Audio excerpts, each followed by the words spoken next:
Radio Libertà non ha filtri né censure, ascolta la gente e parla come la gente.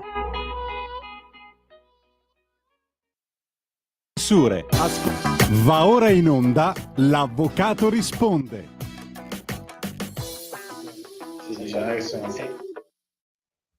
Buongiorno, a voi la linea.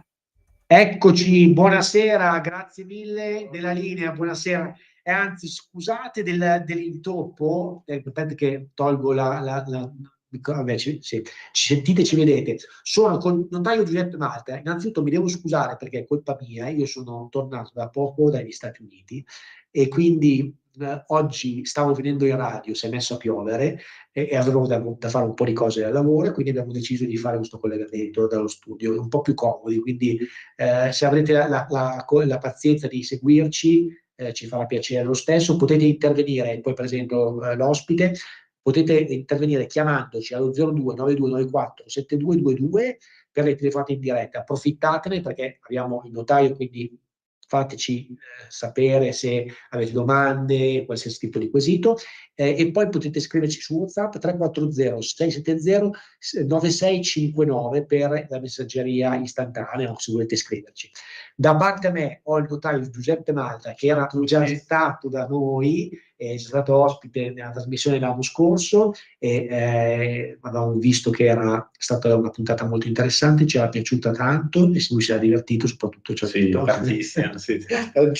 tantissimo Giuseppe, quindi alla fine abbiamo deciso di fare un'altra piccola puntatina che affronteremo, la spezzetteremo sempre come facciamo in due. La prima parte, prima della pubblicità, affronteremo alcuni temi delicati, tra cui quelli della donazione, della successione, del testamento, no? I famosi problemi non risolti che ogni cittadino, ogni ascoltatore che sono sicuro sarà in linea e si starà ascoltando avrà e dirà: ma avrò fatto bene il testamento e adesso se poi l'ho scritto male o se poi non ho valutato determinate cose che invece dovevo valutare, cosa succede? Io vorrei dare tutto il mio patrimonio a Caio e invece magari ho sbagliato, insomma cercheremo di spiegarvi in parole povere e con un linguaggio il più comprensibile possibile come riuscire a districarsi in questo complesso. Giuseppe, innanzitutto, è complesso il nostro sistema o no?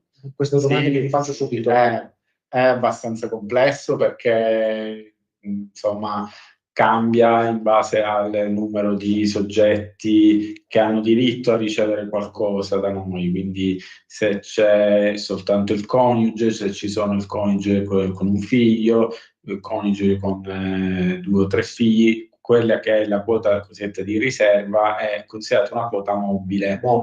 Quindi in base al numero di soggetti che noi mettiamo al mondo e che ci sposiamo, quindi, chiaramente questa quota sarà diversa per questi soggetti, e anche la quota disponibile, cioè la quota che è destinata a essere messa disposta nel miglior modo.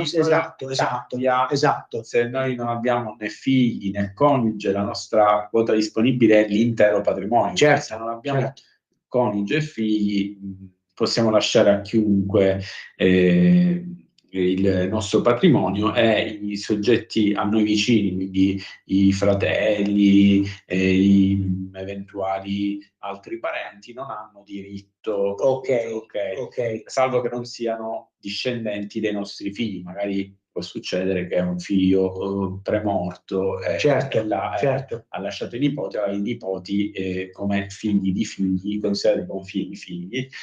Ovviamente hanno gli stessi diritti.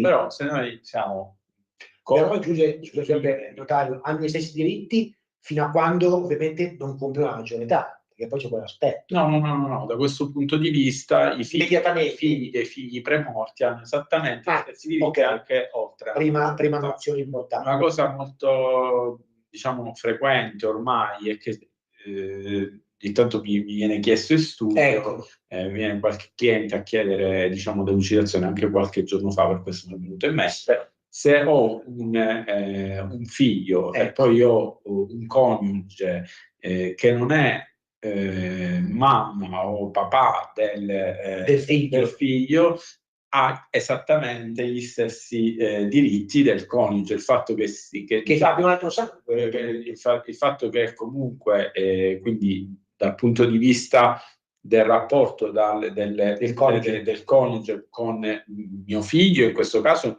tra di loro non c'è sangue. Esatto. Però dal punto di vista del mio patrimonio, sì, lui o lei è coniuge e lui o lei è un figlio. Quindi si trova stessa situazione patrimoniale. Esattamente la stessa. Questo mi viene chiesto più volte.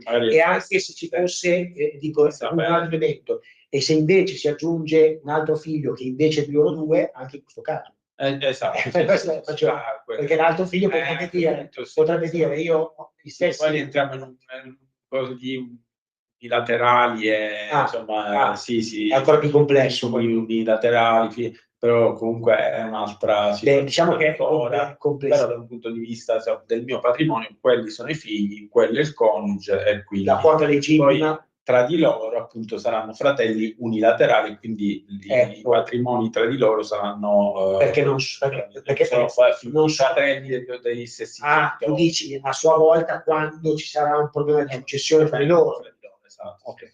Però a livello proprio hai ragione. E quindi in questo caso, giusto perché mi sono interessato anche in questa cosa, giustamente, cosa succede poi se questi due fratelli dovranno poi disporre del loro testamento? Quindi automaticamente è come se non debbano lasciare alcuna quota legittima fra di loro. No, questi fratelli mai devono lasciare il quota legittima. Però in una successione ab intestato, cioè senza e chiaramente si valuta se io ho un fratello bilaterale o unilaterale, la quota è dimezzata di quello unilaterale, cioè prende la metà dell'altro. Però questo diciamo sono più difficili come situazioni, che però capitano, sì, bisogna sempre. Quello che è la cosa centrale è che quando si fa testamento o quando si fa una donazione bisogna stare attenti a rispettare queste quote. Questa è la cosa fondamentale.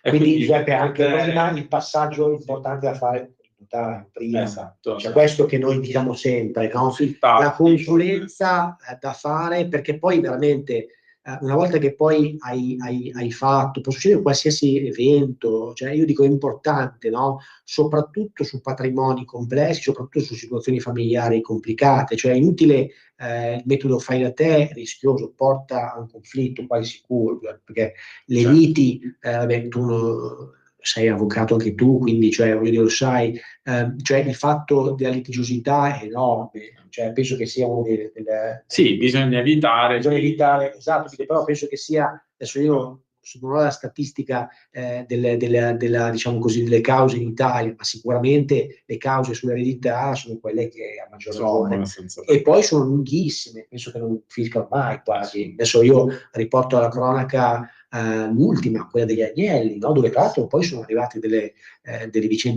gravi di falsificazioni. Lì ancora se le cose sono aperte, si gioca tutto no?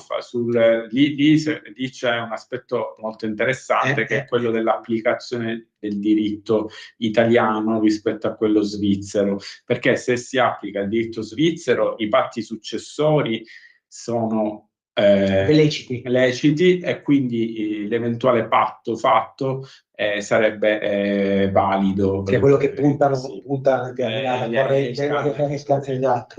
diciamo, la mamma invece dice no, aspetta, scusate, era residente in Italia, viveva effettivamente in Italia e quindi il patto fatto della nonna con i nipoti sarebbe nullo perché non possiamo noi disporre prima della morte del suo decesso con un patto c'è un contratto. L'unica cosa che possiamo fare è quella di fare un testamento, ma il testamento non è un contratto, il testamento è sempre modificabile, è sempre appunto revocabile in qualsiasi momento, per cui è un'altra cosa. Esatto, invece il patto è un contratto vero e proprio ed è oggi vietato disporre per contratto della nostra successione in via anticipata. Questo è importantissimo, segnatevelo sulla vostra agenda, quindi nessun accordo che può essere fatto, il patto di famiglia, ma è un patto di famiglia, ma in generale ricordatevi sempre, applicato anche nel esatto, ricordatevi questo primo concetto che vi trasmettiamo, quello di ovviamente cercare di non disporre, non fare contratti dove si impegna a fare, perché è carta straccia. Assolutamente. Sì, a volte capita, vengono saranno venuti anche da te. Ho controfirmato con mio figlio, l'ho scritto insieme a mia moglie, che pensano che dia, diciamo, un valore maggiore alla casa, invece va ovviamente rifatto in modo libero, spontaneo, ma soprattutto senza l'intervento di altri soggetti. Ecco, questo è importante.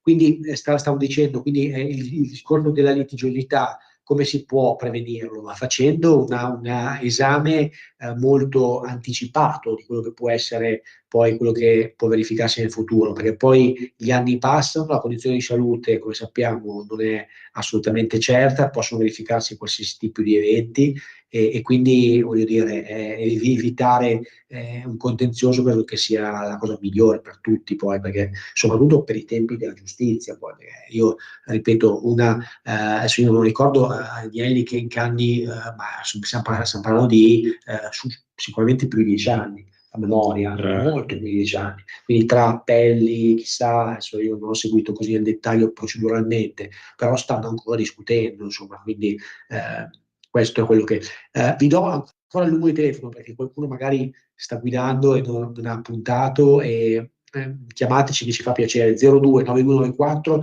7222, approfittatene perché c'è il notaio e qualsiasi domanda, anche se volete anche domande in generale, siamo pronti a rispondere. Ecco notaio, tornando ancora all'argomento di prima, dici ancora qualcosa. L'altro strumento per poter disporre, abbiamo detto appunto il testamento, sì. Abbiamo detto anche nelle puntate precedenti in cui c'ero io, che abbiamo il testamento pubblico, il testamento logro, appunto, sul testamento abbiamo detto tanto. Diciamo una cosa sulle donazioni. Bravo, questo che ci teneva perché è arrivata, sta arrivando, è stata approvata in Senato. È come quando dicono è lì, però allo stato attuale non c'è ancora ufficialmente. Diciamo. No, l'iter ovviamente, come tutti sanno, deve essere approvata da entrambe le Camere per essere legge e poi pubblicata in Gazzetta Ufficiale. Al momento siamo all'approvazione, passaggio in Senato. Ci hanno probabilmente qualche emendamento, anche se non credo che ci sono stati prima. È stata più volte stralciata perché necessitava di modifiche, poi adesso invece è stata approvata, quindi insomma dovrebbe poi incalanarsi sul binario corretto e quindi dovrebbe andare poi a essere legge. La novità è importante perché tutti abbiamo paura di fare una donazione. Dovrebbe essere invece la cosa più bella da fare, invece è la cosa più brutta.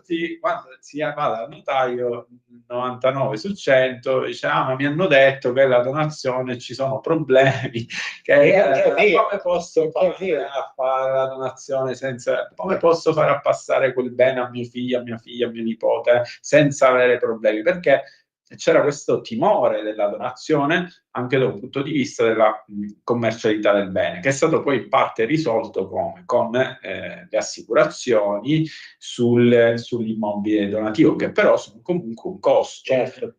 Cioè chi faceva una donazione poi, se voleva rivendere, se vuole, ad oggi è così, se vuole rivendere l'immobile donato deve o porre fine alla donazione, quindi annullare la donazione con un ulteriore atto notarile, quindi rimettere i soldi. Un altro costo che annulla la donazione. Ma se per esempio il donante non c'è più, non è più in grado, l'unico sistema a quel punto era fare un'assicurazione. Attualmente io parlo a passato, ma in realtà è veramente bella questa cosa che mi piace. Non sembra vera. Esatto, tutti vediamo. Esatto. E poi appunto no, questo immobile mi è stato donato, però non sono ancora passati 20 anni dalla donazione, non sono passati 10 anni dalla morte del donante, l'acquirente poi teme impugnazioni, l'altro, la banca che deve fare il mutuo all'acquirente non ti farà mai il mutuo, mai. Cosa, come te lo fa? Te lo fa se è tipo di un'assicurazione bancaria che è costosa e che comunque è un'assicurazione che fondamentalmente appunto poi la devi attivare, che ha praticamente funge da garanzia, cioè il legittimario che è stato leso, e qui ritorno al discorso iniziale, che quindi la donazione non ha rispettato gli equilibri, i canoni imposti alla legge sulla quota di riserva, quindi il legittimario che agisce e dice no, mi avete intaccato la mia quota, interviene l'assicurazione e dice va bene, ok, ti pago io e l'immobile è saldo, però è un costo, okay? È un costo e poi sappiamo bene che in campo assicurativo poi ci può essere clausole che magari di mancato pagamento, di più. Cosa c'è al momento in Parlamento, approvata al Senato, una norma che a mio modo di vedere rivoluzionerebbe questo ambito, perché semplificherebbe, sì, soprattutto renderebbe finalmente certi gli acquisti da donazione, perché non lede gli interessi dei legittimari, quindi non modifica le quote dei legittimari, quindi dei nostri coniugi o sui figli, quelle rimangono intaccate. Ma cosa cambia? Cambia che il legittimario, quindi il figlio o il coniuge che è stato leso e che impugna il nostro testamento, impugna la nostra in questo caso donazione, in questo caso è una donazione, dice questa donazione mi ha leso. Però se il donatario ha venduto a un terzo, il terzo è salvo, esatto, perché avrà soltanto un diritto di credito che dovrà soddisfare l'erede che aveva ricevuto la donazione. Quindi il terzo acquirente o la banca che ha a garanzia l'immobile non avrà pregiudizio di questo, e quindi le banche saranno a quel punto obbligate a finanziare, e tanto potranno più rifiutarsi dicendo no, ma lì c'è il titolo donativo, no, dovranno farlo senza costringere a stipulare un'assicurazione, certo.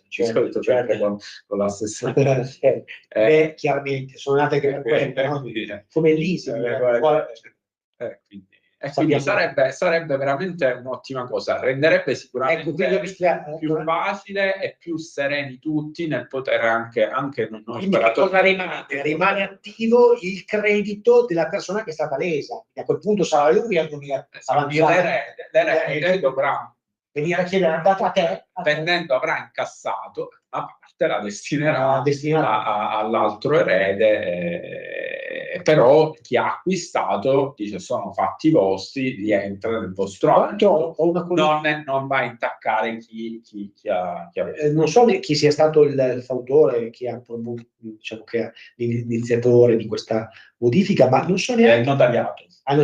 Sì, il notariato si è battuto tantissimo per questa modifica per tanti anni, con tanti governi. E tra l'altro, quello che è molto particolare anche nella classe politica, un po' in generale, stavo riflettendo adesso mentre mi parlavi, è frequente la presenza di avvocati, professionisti, ma di notai che poi sono diventati parlamentari, ce ne sono stati forse veramente pochi. Non so se tuttora del Parlamento italiano c'è qualche notare che chiaramente deve aver rinunciato poi all'incarico. No, al momento non ci sono notari parlamentari, il nostro lavoro è diventato talmente impegnativo che non abbiamo tempo di fare altro. Sicuramente, di occuparci di politica. Però è una cosa, se ci pensi, è una delle categorie che è meno rappresentata. Sì, perché ci sono medici, e questo giustamente è una riflessione che mi è venuta in mente, però c'è il Triveneto, il famoso notoriato del Triveneto, è uno dei più con delle massime quasi interessanti a livello societario, quasi paragonabili a giurisprudenza, perché con le commissioni di Milano, come commissioni di Milano Milano e Triveneto sicuramente sono le più seguite dal punto di vista delle massime società. Da tutti, anche da professionisti, perché lo stesso noi, certo. cioè, le citiamo anche in giudizio. Quindi è stata questo. Quindi adesso ci sarà questo passaggio e probabilmente il nuovo anno, probabilmente. Sì, secondo me entro la prima metà del 2026. Guarda, mi voglio sbilanciare perché sono veramente però allora contento di questa. Innanzitutto l'effetto volano sarà sicuramente una propensione più alta a effettuare stipule da notaio, a effettuare compravendite mobiliari, prenderanno molto piede, ancora di più. Sì. Allora, io penso che risolverà due fattori. Uno è quello relativo al passaggio generazionale, cioè non saremo più così schiavi. Esatto, aiuto. Queste paure che comunque sono ormai, cioè da quando ho iniziato 13 anni fa, ogni settimana, dico ogni giorno, ogni settimana parlo con un cliente che mi chiede: ma io però ho sentito la donazione crea problemi. Ecco, questa cosa finalmente potrà essere, cioè la donazione è come dici tu anche prima, è un atto bellissimo ed è anche funzionale a risolvere quelle problematiche di cui parlavamo prima. In più lo è anche fiscalmente, perché anche dal punto di vista fiscale comunque ha un trattamento buono. Quindi il fatto di non poterlo fare è anche ulteriore scontare di questa però cosa. per evitare, diciamo, di incappare nella difficoltà di commerciabilità dell'immobile, chiamiamola, cercavano i clienti delle vie, quindi alternative, ma si inventavano, venivano, dice no, ma io mio figlio glielo vendo, ma poi quando me lo pagherà più in là, ma a parte che è poco credibile che un genitore venda un immobile a un figlio, ma anche fiscalmente, come dicevi tu, la compravendita è più onerosa. Certo, la donazione segue più o meno le regole della successione, no? Come percentuali fiscali. Si cercavano delle vie alternative che però lasciavano sempre insoddisfatto. Le paure però erano legittime, questo c'è da dirlo, perché effettivamente nel momento in cui doni l'immobile, poi la commerciabilità è più limitata. Poi sono subentrate le assicurazioni che hanno facilitato, però non capisco perché se uno fa una donazione poi deve essere obbligato a fare un'assicurazione. Questo mi sembra veramente. Allora, adesso che poi parliamo a radio in maniera molto trasparente, siamo fautori in generale nelle nostre trasmissioni di quello che è una semplificazione. Non vogliamo essere banali, perché poi però il nostro programma adesso non ha prettamente questa tecnicità, non vogliamo averla, quindi parliamo a voi che ci ascoltate. Vorremmo avere un paese dove le cose siano il più agevoli possibile per tutti, dove un cittadino normale, in un momento anche così delicato della sua vita, perché il donare, il fare un atto del genere, non debba avere l'incubo quasi di dover farlo. Cioè è un paradosso. Cioè è come quando ovviamente muore una persona, ci troviamo, abbiamo una paura, dichiarazione di successione, 1000 adempimenti, insomma dobbiamo liberarci da quelle che sono quelle cose che possono creare poi problemi sia giuridici, sia legali, sia all'interno della famiglia. E tutto quello che si può fare, secondo me, è tutto positivo, cioè, dal suo punto di vista. Quindi cioè, tutti gli adempimenti che si possono togliere, non troppo, perché poi il notaio non lavora, ma a parte quello, ma non è così. No, perché anche il notaio è felice è felice, perché io dico sempre, in piccolo l'avvocato, adesso c'è la pausa e poi parliamo di questo aspetto importante. Un minuto di pausa e poi torniamo. Ciao. Stai ascoltando Radio Libertà, la tua voce libera, senza filtri né censura. La tua radio.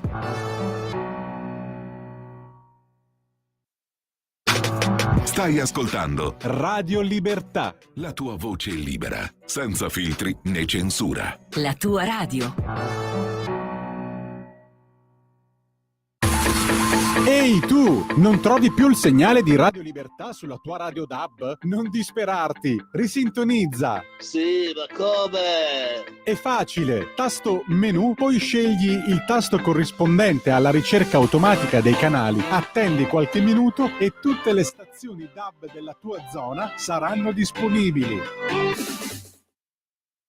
Sempre più liberi con La Tua Radio è il nuovo sito che mette in prima pagina opinioni, firme, notizie, uno sguardo nuovo e originale sui fatti che ci circondano.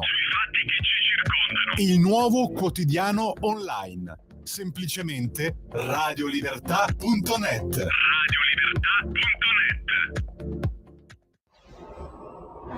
Radio Libertà. Veniamo da una lunga storia e andiamo incontro al futuro con spirito libero per ascoltare tutti e per dare voce a tutti.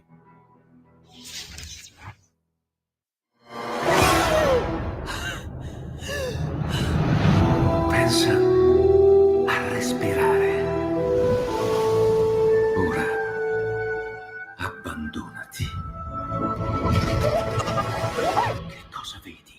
Luce, oscurità, l'equilibrio.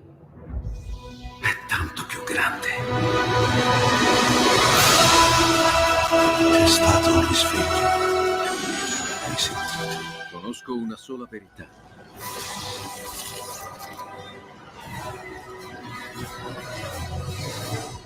Movie Time ti fa entrare nel vivo del cinema, ti fa sentire come se fossi tu il protagonista del grande schermo.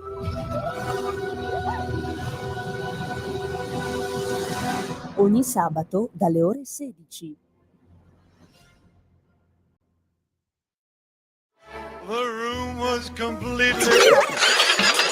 Stanco di perderti i tuoi programmi radiofonici preferiti? Vorresti la tua musica, le tue voci amate sempre con te, ovunque tu vada? Radio Libertà, l'applicazione che trasforma il tuo smartphone e tablet nella tua radio personale. Scaricala ora, è gratis per i dispositivi Android e iOS. Avrai tutta la programmazione quotidiana di Radio Libertà a portata di mano. Scopri di più su radiolibertà.net. Semplicemente la tua radio. In quanti ti promettono trasparenza, ma alla fine ti ritrovi sempre con la bocca chiusa e non puoi dire quello che pensi? Radio Libertà non ha filtri né censure. Ascolta la gente e parla come la gente. Un nuovo modo per sostenere la tua radio. Visita radiolibertà.net. Ti basta un click e potrai versare il tuo contributo volontario direttamente online. Potrai donare con ogni tipo di carta di credito, anche prepagata. Ti aspettiamo online su radiolibertà.net. Sostieni la tua radio con il tuo contributo volontario. Radio Libertà. La tua radio. Diamo voce alla nostra gente. Stai ascoltando Radio Libertà. La tua voce libera, senza filtri né censura. La tua radio. Di nuovo a voi la linea. Eccoci, tanto io e il notaio parliamo sempre, anche in pubblicità, stiamo parlando un po' di calcio, perché dovete sapere che il notaio, dillo notaio che squadra tieni, dillo che squadra tieni, è palermitano, il notaio è di Palermo e tiene del Palermo, e abbiamo spesso parlato del Palermo perché l'allenatore del Palermo è Filippo Inzaghi, che io ho incrociato indirettamente nella mia modesta carriera calcistica nel Piacenza Calcio, e conosco ovviamente bene perché piace un tino come me. Grandissimo Pippo, che ci fa piacere che fai questa parentesi un po' di calcio, perché sta facendo un grande campionato, è primo il Palermo, ahimè secondo, sì. Ma il campionato di Serie B è lungo e tortuoso, no, e poi siamo ottimisti. spesso lo scarto della classifica è veramente di qualche punto, giochi 4 o 5 poi. Sì, ma anche col Modena ci togliamo 2 punti, abbiamo pareggiato in casa con loro, scontro tra quindi possiamo già spoilerare che se il Palermo dovesse tornare in Serie A inventeremo qualcosa. Puntata sul Palermo, cercheremo di invitare anche Inzaghi, fa faremo qualche scoop, ve lo promettiamo. Cerchiamo di agganciare l'ambito calcistico nella trasmissione dell'Avvocato Risponde. Torniamo alla prima parte, cioè voglio riepilogare la prima parte per chi ahimè si è perso la prima parte.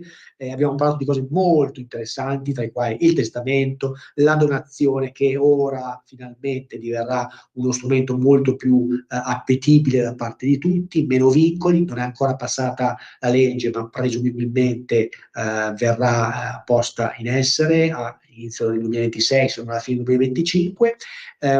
Ridò i numeri di telefono, mi raccomando, abbiamo una telefonata, la vogliamo, perché sennò, voglio dire, a parte che non siamo lì in studio, però ci potete chiamare lo stesso, 02 92 94 7222, per i messaggi 340 670 9659. Mi raccomando, scriveteci, fateci domande, anche insomma, che esulano magari prettamente dall'argomento di oggi, che sia in ambito della sfera giuridica, e noi cercheremo di rispondere.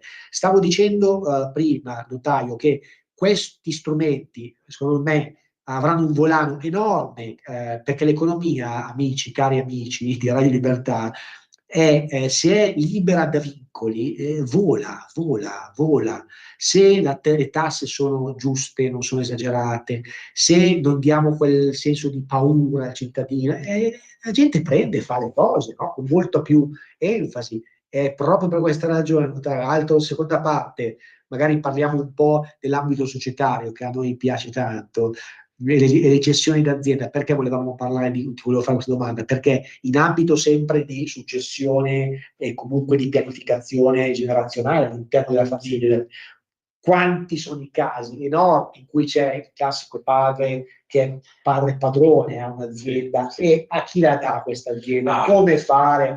Questi sono passaggi, esempio Caprotti e Selunga, possiamo parlarne altri 1000 esempi che la nostra cronaca ci ha riservato. Allora, esiste uno strumento che si chiama il patto di famiglia, ma che veramente diciamo è stato utilizzato pochissimo perché ha delle criticità, quindi non ne starei tanto a parlare. Quali sono? La farraginosa, diciamo la più eclatante è che tu, per lasciare l'azienda al figlio che ritieni che la sta guidando, poi in realtà devi lasciare a tutti gli altri subito, immediatamente qualcosa, e in quel momento potresti non averlo. Quindi chiaramente da un punto di vista programmatico può funzionare, da un punto di vista concreto poi immaginiamo di strutture, è difficilissimo immaginiamo di strutture, Giuseppe, enormi, no? Cioè, sì. La mia magari va per un'impresa agricola, con tutto rispetto, però in patrimoni vai a compensare esatto un impegno, cioè, adesso con tutto rispetto, io l'agricoltura la amo, ma è più semplice farlo. Parliamo di situazioni un pochettino più complesse, ecco, dove è infattibile. Però ci sono altri strumenti che sono anche fiscalmente neutri, che possono in qualche modo agevolarci nei passaggi generazionali. Per esempio è il tema delle operazioni straordinarie, quindi le scissioni in questo caso, conferimenti, scissioni, cioè sono strumenti societari che fanno in modo di poter da una società averne due, da due averne una, quindi diciamo come dire, si può giocare su questo. Fiscalmente non sono trasferimenti, ma sono assegnazioni patrimoniali, che significa che non vai a pagare le imposte, non vai a pagare non c'è capital gain, non ci sono, diciamo, profitti che vengono fiscalmente evidenziati, quindi sono assolutamente, anche da un punto di vista fiscale. E poi c'è anche una procedura a livello codicistico snella, se si deve entrare nel merito, perché se hai determinati requisiti puoi saltare una serie di step, no? Sì. Famosi, delle semplificate senza relazioni. Quando c'è un socio unico, magari quando sì. Quindi anche la procedura, il progetto di scissione, fusione, senza entrare, però è una procedura che davvero si può fare in qualche mese. in qualche modo. Ma in 4-5 mesi si chiude tutto. Si chiude. Quindi indicativamente, io mi sono sempre detto, anche dobbiamo fare un'operazione, insomma, a settembre ti puoi muovere per cercare di farla entro fine anno. Assolutamente sì. Questo è il nostro, diciamo, il termine che noi diamo ai clienti, no? Perché ad agosto solitamente è un po' fermo tutto. A settembre è il momento perfetto per pianificare un'operazione di questo tipo, in cui tu puoi scegliere prima dell'estate l'operazione è già programmata e poi partire in autunno e a fine estate, inizio autunno a fare le operazioni, così che a inizio anno tu hai già il periodo di imposta pulito con la nuova realtà, con la nuova struttura. E quindi anche lì il progetto di diffusione è stato semplificato, la pubblicazione non è più così farraginosa come prima, deve essere più allegato anche qui abbiamo una novità di qualche anno fa, un po' tecnica, però è sì, allora esiste la cosiddetta scissione con scorporo. Cosa significa? Significa che se prima io avevo una società, quindi Tizio era, facciamo l'esempio proprio più semplice, sì. Tizio era titolare di una società Alfa, sì. Okay.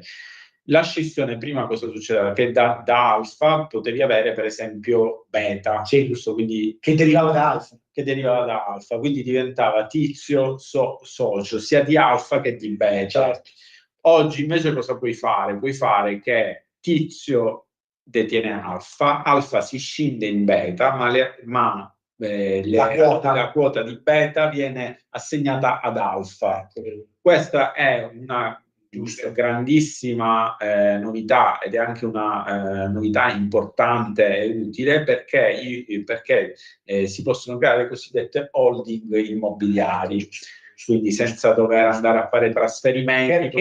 Perché adesso anche qua magari qualcuno... Che poi anche dal punto di vista fiscale sono invece così, sempre diciamo con neutralità fiscale, possiamo andare a creare delle holding immobiliari, ad esempio immobiliari. Sì, il caso diciamo più comune è quello della creazione dell'holding immobiliare, dove vengono scorporate e rimane la detentrice dell'attività e la detentrice della... Stai dicendo adesso, sto schierzando perché mi è venuta in mente una cosa sulle holding immobiliari e sugli Stati Uniti d'America, perché io ho un parente cugino americano e tutte le volte lui mi porta questo caso di specie di McDonald's, della mitica, e qualcuno di voi forse avrà visto il film, se non l'avete visto vedetelo il film dove spiega come è nata McDonald's. E perché McDonald's, secondo i più grandi economisti, Warren Buffett, sarà destinata non soltanto a non fallire mai, a crescere sempre? Perché McDonald's è una delle uniche strutture al mondo che fa retail, che è proprietaria degli asset, è proprietaria. Tutti i suoi negozi sono di proprietà sua, cosa che è rarissima perché spesso chiaramente sono in affitto. E quindi con questo strumento che diceva Giuseppe, che è così in tutto il mondo, creare queste holding immobiliari dove una società detiene tutti gli immobili e poi le attività. Ecco, questo è uno strumento ovviamente che in Italia adesso sta prendendo da tantissimi anni piede, soprattutto in patrimoni societari complessi.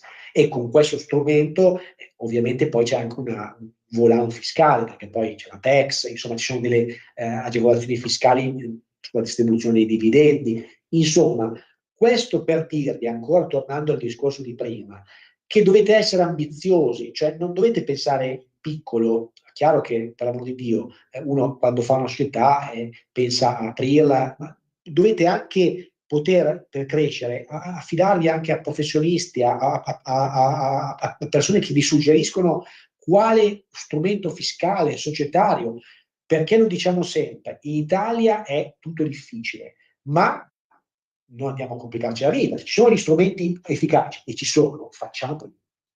Cioè, voglio dire, la holding, l'SRL, cioè, facciamole, fatele, non andate a diciamo così, a tarparvi le ali con, non voglio parlare mai delle società di persone. Lo si fa anche per tutelare i patrimoni, diversificare l'attività aziendale dagli immobili, ti e farlo in un momento di tranquillità, non quando ci può essere già qualche problema, dove lì invece sarebbe assolutamente inutile, anche impossibile fare.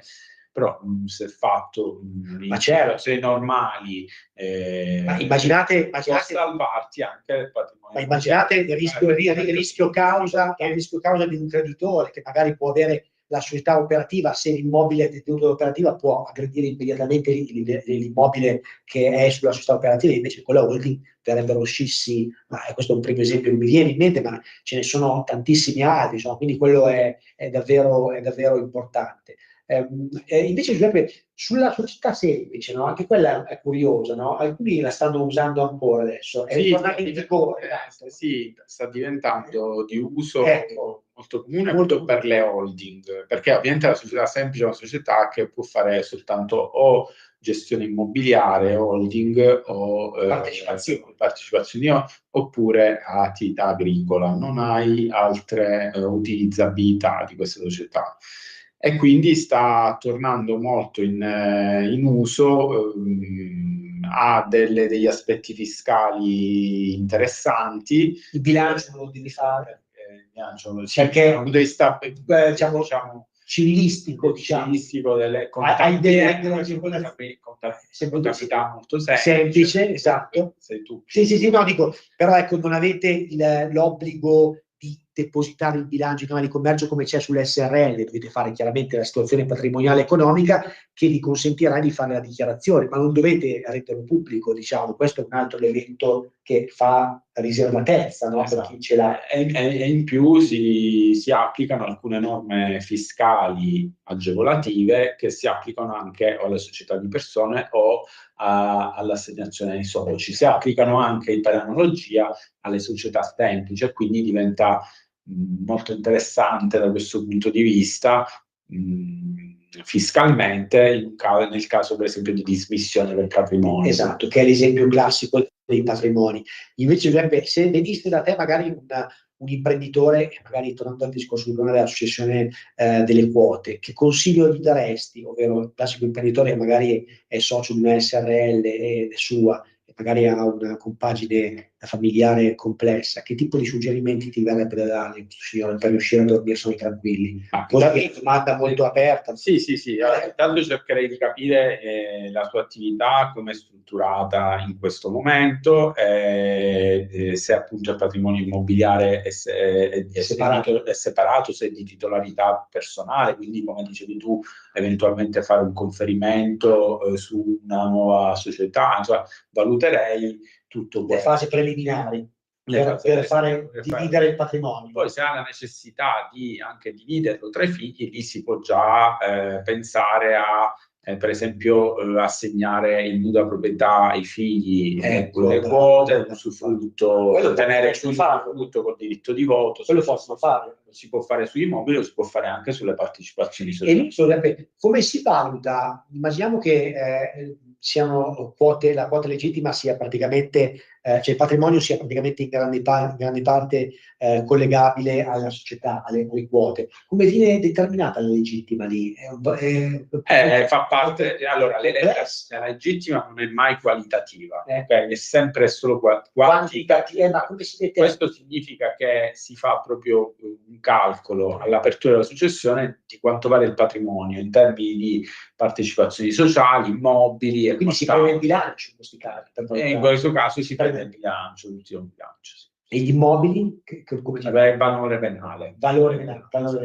Quindi capite bene che, insomma, ragazzi, non è che si può scherzare, dovete pianificare queste cose, perché poi, voglio dire, dopo diventa tardi, no? Quindi anche le operazioni straordinarie, societarie, fatele, perché conseguentemente poi diventa difficile poi a posteriori metterle a posto.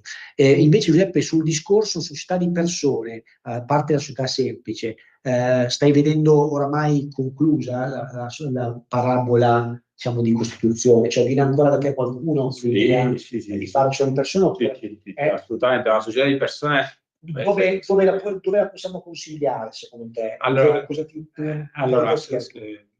Perché in realtà non è ancora, scusa, ti interrompo, perché sai che sono le persone, adesso siamo in un momento storico in cui i nostri padri ce l'avevano, no? Magari, e quindi adesso ultimamente è un pochettino scemata, sembra, invece tu mi dici di no. No. Allora, secondo me la società di persone è molto importante, sia nella situazione in cui, per esempio, abbiamo due soci che entrambi gestiscono l'azienda, quindi lì per necessità devi andare su una società di persone, se non vuoi andare su una cosa più strutturata come la SRL, per appunto anche coordinarsi tra loro. Oppure la SAS nel caso in cui ci siano dei soci che amministrano e dei soci che non amministrano. Faccio l'esempio, per esempio, della ristorante dove magari è gestito dal papà e dal figlio e la mamma non se ne occupa fondamentalmente, però questo magari poi può essere un argomento che con Celeste potremmo introdurre, la cosiddetta violenza economica, di cui si parla tanto. Ecco, assegnare delle partecipazioni a soggetti che magari fanno un lavoro domestico o fanno un lavoro senza dargli il rischio della responsabilità illimitata, e quindi solo del capitale. Solo del capitale, la società di persone può essere un grandissimo strumento per equilibrare le forze economiche all'interno della famiglia, quindi non assegnare soltanto al papà e al figlio per un esempio, ma assegnare anche a chi magari alla figlia. Messaggio di un ascoltatore: scusate, siete strepitosi, una trasmissione molto utile, saluti da Cremona. Valli, si chiama Valli, allora, però adesso lei non è che può fare i cuoricini così e mettersi, cioè ci chiami anziché ringraziamo, ci fa enorme piacere, ma ci può anche chiamare, ci fa un saluto, non è che, voglio dire, sembriamo come siamo molto buoni, siamo molto, cioè il notaio è bravissimo. Ma poi aspettiamo tutti, qualsiasi cosa vi venga in mente. Ecco, notaio, una cosa però volevo dirti, sì, ma sopra c'è la domanda. Aspetta, allora vediamo. Nel chiedere buonasera, nel cedere, scusate, un'azienda, io che subisco anche i debiti in capo alla stessa. Beh, allora, innanzitutto bisogna capire, nel cedere un'azienda, bisogna capire lei che ruolo ha in questa azienda. Da quello che capisco, lei prenderebbe l'azienda, la venderebbe, non mi è chiara questa cosa, ma in generale sapete bene che chi compra un'azienda compra anche i debiti. Io mi provo a interpretare, io che subentro, quindi io acquisto, sì. Lei vuole sapere se io acquisto un'azienda, anche se il soggetto che cedente ha debiti e se li tiene in capo, comunque l'acquirente è solidalmente responsabile. Certo, c'è questo principio universale di tempo. Qualsiasi tipo di operazione che si fa, conferimento, c'è questo maledetto. Per questo le cessioni d'azienda sono complicate, sono a parte complicate, comunque sono in minor diciamo numero rispetto invece alla cessione della quota. Perché con la cessione della quota, giustamente, tu compri solo la quota e non ti trovi anche i debiti, capisce? Valli, quindi lei deve sapere che quando compra un'azienda, la cosa più importante da fare, se decide di comprarla, è far fare un'analisi preliminare da parte di un consulente, come facciamo fare noi, si chiama due diligence, no? Usiamo una parola più terra, un'analisi da parte di un commercialista che va a vedere se la società ha pagato le tasse, se la società ha debiti coi dipendenti. Se cominciano a esserci esposizioni di questo tipo, c'è un primo campanello d'allarme, allora bisogna aspettare, perché sennò c'è il rischio di comprare una patata bollente che scotta, e allora è meglio non farlo. E questo vale anche nella cessione quote. Esatto. Nella quota l'azienda che c'è all'interno va valutata, ovviamente. Potrei rischiare di comprare una scatola vuota. Quindi l'importante è non fare cose frettolosamente. La prima regola che dovete sapere è che la frettolosità porta quasi sempre all'errore, cioè una pianificazione, una valutazione, soprattutto quote societarie, compravendite aziendali è fondamentale. Ringraziamola. Ringraziamo la Valli, se vorrà siamo qui, ci potrà telefonare per altre domande. Non mi ricordo più cosa stavo dicendo prima. Sulla società semplice. Un'altra cosa che però ti volevo dire, più da parte mia da commercialista, perché noi la sconsigliamo quando magari vuoi allocare i patrimoni, perché poi diventa difficile andare a controllarlo, cioè nel senso che non avendo un bilancio, non avendo una contabilità così serrata, perché tu fai solamente una situazione patrimoniale economica, l'esperienza che abbiamo sempre avuto è che poi se devi metterci mano diventa difficile andare a vedere effettivamente. Perché dico questo? Perché con una nostra società di revisione abbiamo fatto un'operazione che sta andando per la maggiore adesso. Praticamente dovete sapere che le farmacie per una vita sono sempre state gestite da società familiari, cioè SNC, SNS. Adesso molte di queste farmacie stanno andando cedendo, cioè stanno vendendo, sempre per problemi generazionali. Immaginiamo i farmacisti di un tempo che ormai sono ultra novantenni, magari il figlio che mi ha fatto questa professione, vendono la farmacia, chi la compra è un fondo, è una società che la prima cosa che fa è la prende e la trasforma in SRL. Perché purtroppo in dimensioni elevate, in contabilità complesse, diventa difficile poi andare a vedere effettivamente quanto vale, perché c'è stata la liberalizzazione da questo punto di vista. Prima potevano le società di capitali essere titolari di farmacie, oggi sì, con dei limiti, però dei limiti insomma, abbastanza comodi, ecco. Quindi e allora nella nostra esperienza che abbiamo entrati nel mercato, nella nostra esperienza che abbiamo visto oggi non sono più solo per società di capitali. Bravo, c'è un mercato enorme, immaginate per le farmacie. Qui, tra l'altro, vicino a, guarda, posso dire, se qualcuno è in Corso di Porta Vittoria, consolido la farmacia di Corso di Porta Vittoria, perché dovete sapere che nella farmacia di Corso di Porta Vittoria, sentirà qualcuno, sono tutte donne la farmacia. Cioè, io quando entri dentro lì, è una roba micidiale, sono tutte farmaciste donne. Se qualcuno vuole passare, può vedere e verificare, potrà darmi retta. Ma a parte tutto questo, insomma, sono delle pozzi di denaro in farmacie, cioè una quantità di soldi enormi. Ma stavo dicendo, nelle verifiche che abbiamo fatto noi, quando abbiamo fatto queste indagini, abbiamo visto che anche patologicamente il titolare della farmacia usava la farmacia per spese personali, cioè all'interno della farmacia, poi perché è una società semplice, non c'è separazione. Non c'è separazione del patrimonio, quindi andare a valutare, mi ricordo che la prima volta ci facciamo il segno della croce perché non sapevamo come riuscire, poi effettivamente ci sono degli indicatori multipli, però è un lavoro complesso. Però insomma anche lì per dirvi quanto è importante, anche tornando al discorso prima della pianificazione, un farmacista probabilmente, io qualcuno ho parlato, ma avvocato, ma io cosa ne sapevo io quando, lo so, io sono dottore, però adesso è un problema, perché magari la sua farmacia vale molto di più rispetto a quella che sembra. E quindi anche in questo caso, vedete come insomma è importante insomma, fidarsi di persone che vi possano dare questo input importante. Quindi vabbè, abbiamo ancora 2 minuti, Giuseppe, abbiamo ancora 2 minuti, facciamo ancora un piccolo riepilogo della puntata di oggi. Allora, abbiamo parlato delle donazioni, ci sarà questa novità importante che permetterà un evolversi delle operazioni. Abbiamo parlato delle operazioni societarie, abbiamo parlato della comunque sono collegati, sono collegati, bravissimo. Abbiamo parlato del testamento ancora, delle quote legittime, abbiamo parlato un po' di fiscalità, insomma abbiamo fatto una panoramica veramente utile un po' su tutto.